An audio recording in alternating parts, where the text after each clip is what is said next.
when people get really negative, they'll just stop doing things just because they're like, what's the point? I'm going to die anyway, and depending on where you are spiritually, if you don't believe there is an afterlife or heaven, then you just don't think it matters at all.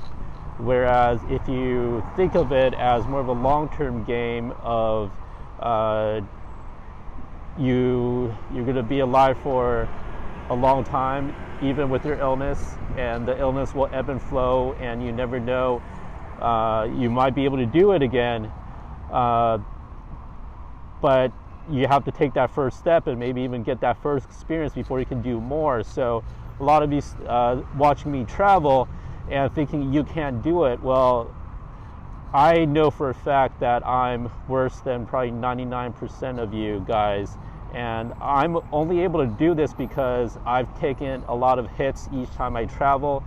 Even just last time in May, a couple months ago, traveling with my mom, I thought I was prepared just because I've been to Europe a couple times already, but we went to a city that I'd never been before. We went to Frankfurt, and on the way somebody stole my medication backpack, and then I reacted to Frankfurt's air worse than I've ever reacted to anything in Europe, and I had a fever. My eczema and allergies were breaking out very acutely, very critical situation. I didn't have my meds, and I just kind of had to suffer through it. And the medications that Germany sells over the counter are very limited compared to what we can even get at Target and Walmart in the States. So it's not easy for me to do these things, even if you think of just because somebody does something, it's easy for them. Most of the time it's not. And just doing things when you can, and each time, even if you don't feel great about doing it, it gives you experience, it gives you practice, so next time you can do a level even higher than that, even if your health gets worse or kind of stays the same. If you gain experience from your previous challenging things that you've done, you can handle more and more, and that's kind of what I've done with my life, is kept on pushing myself even when everybody, including doctors, told me I shouldn't, and doctors say I probably should be sedated for my whole life just because of how much pain I'm supposed to be in. But instead, I just go out and do things. Went to the hardest engineering college in America.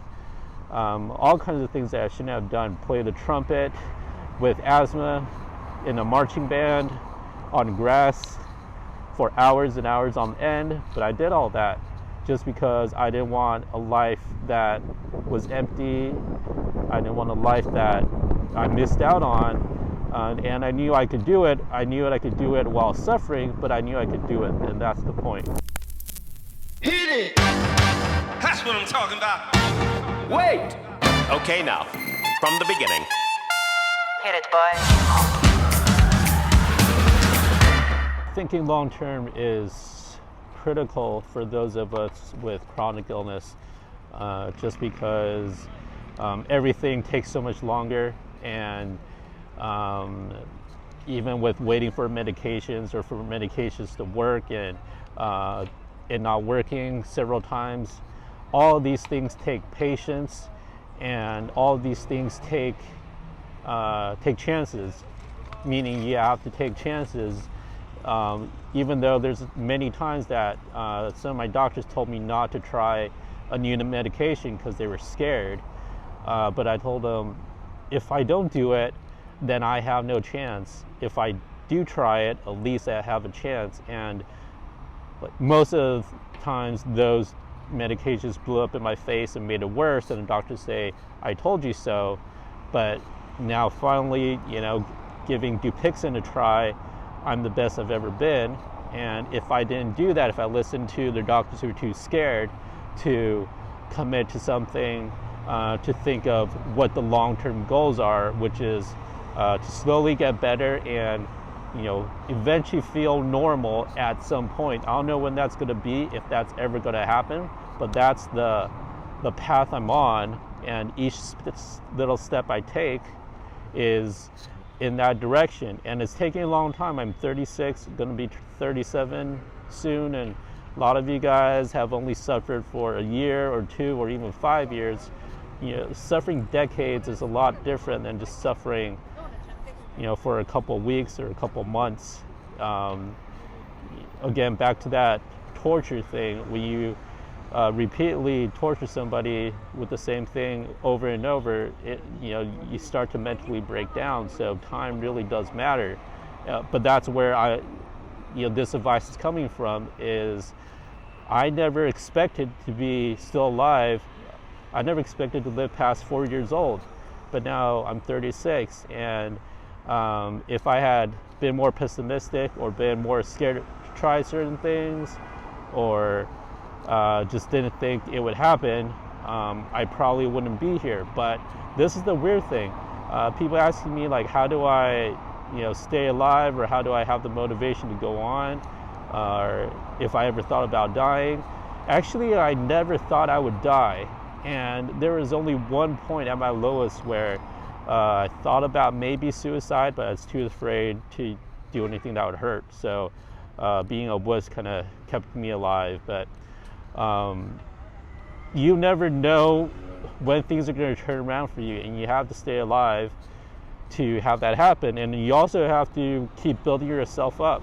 I wouldn't have been able to do this if I didn't study as hard as I could. Again, back to taking advantage of every opportunity that you have.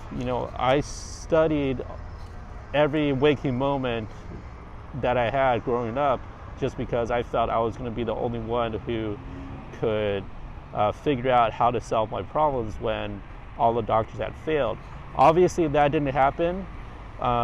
Eventually, I did find doctors that kind of knew what was going on, but having that medical background from decades of studying this stuff, and being interested in science and forcing myself to be interested in science as a survival technique, it's helped me communicate with my doctors and work with my doctors as a team instead of them treating me as a patient. So a lot of you guys are asking, like, how do I get advance notice of certain drug developments, or how do I know certain things about certain medications?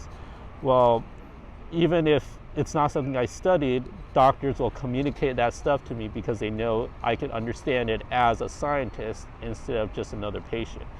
So, playing the long game and having a foresight and having the, confidence and being determined enough to do little things that doesn't seem like they matter right now, but to build it up for some future opportunity that you might have. That's also very important, to not living like you were dying, but living like you just don't know when it's going to happen again, that you're going to be able to do it, but each time that you do get that chance, you take full advantage of it.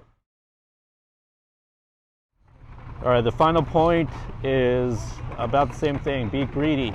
Take advantage of every moment that you have, and you gotta want it. So that's why greedy can be a good thing.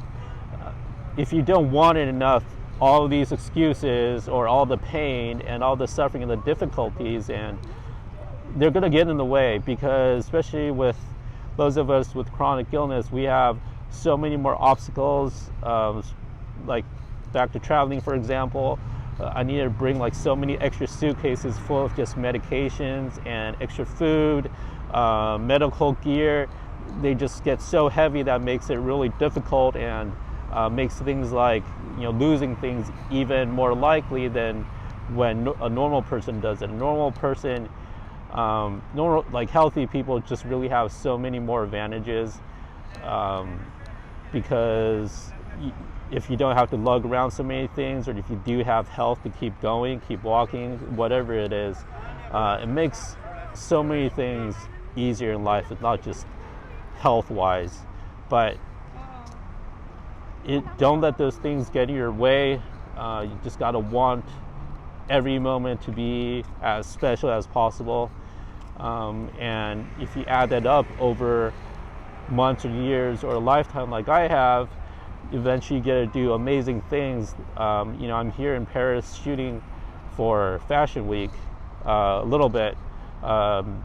This is my third or fourth time in Paris doing that, and you know, getting to be shooting the most glamorous people and designs in the world. It's something I never really even thought about doing, but you know, little steps along the way, and just, you know, really grabbing on to every opportunity that people gave me, even if it felt like it sucked, is allowed me to do this as one of my several jobs that I created for myself, and that I get to do on my choice. It's nobody's hiring me necessarily. It's just I get to do what I want to do. But that just doesn't happen overnight. It takes a lot of this grit and just being greedy with every moment, and you know, going to places, driving for hours in LA when you know, I'm sick. You know, I have a car full of just like my asthma machine and things like that, just so I could get someplace, and lugging around gear that are super heavy even for a normal person, but I would lug around those things, and then I would crash for 2 months after each job. But you know, slowly I built up my credentials and my experience and the people I know just by going out there and hustling. So yeah, be greedy, be hustle. Other people are facing similar mental blocks, even if they're not necessarily sick. So don't think that you have a disadvantage just because your body isn't where you want it to be. Alright guys, thanks for watching. Remember to subscribe and comment below. Let me know what other tricks that you have, like mental tricks for pushing yourself to do things that are difficult, especially when you aren't feeling that great. But yeah, I'm just taking in the sights here for the last couple minutes. I'm here in Paris, and I just really enjoy walking around the city. It's one of the most beautiful cities I've ever been to, both during the day and at night. Especially just how the streets are structured. If you've never been here, you really just gotta come here. Not necessarily do all the touristy things, but just, you know, just walk around and, you know, take in everything. Heading out to Rotterdam in the Netherlands next, and then springing up to Amsterdam later in the week. So do the next video there.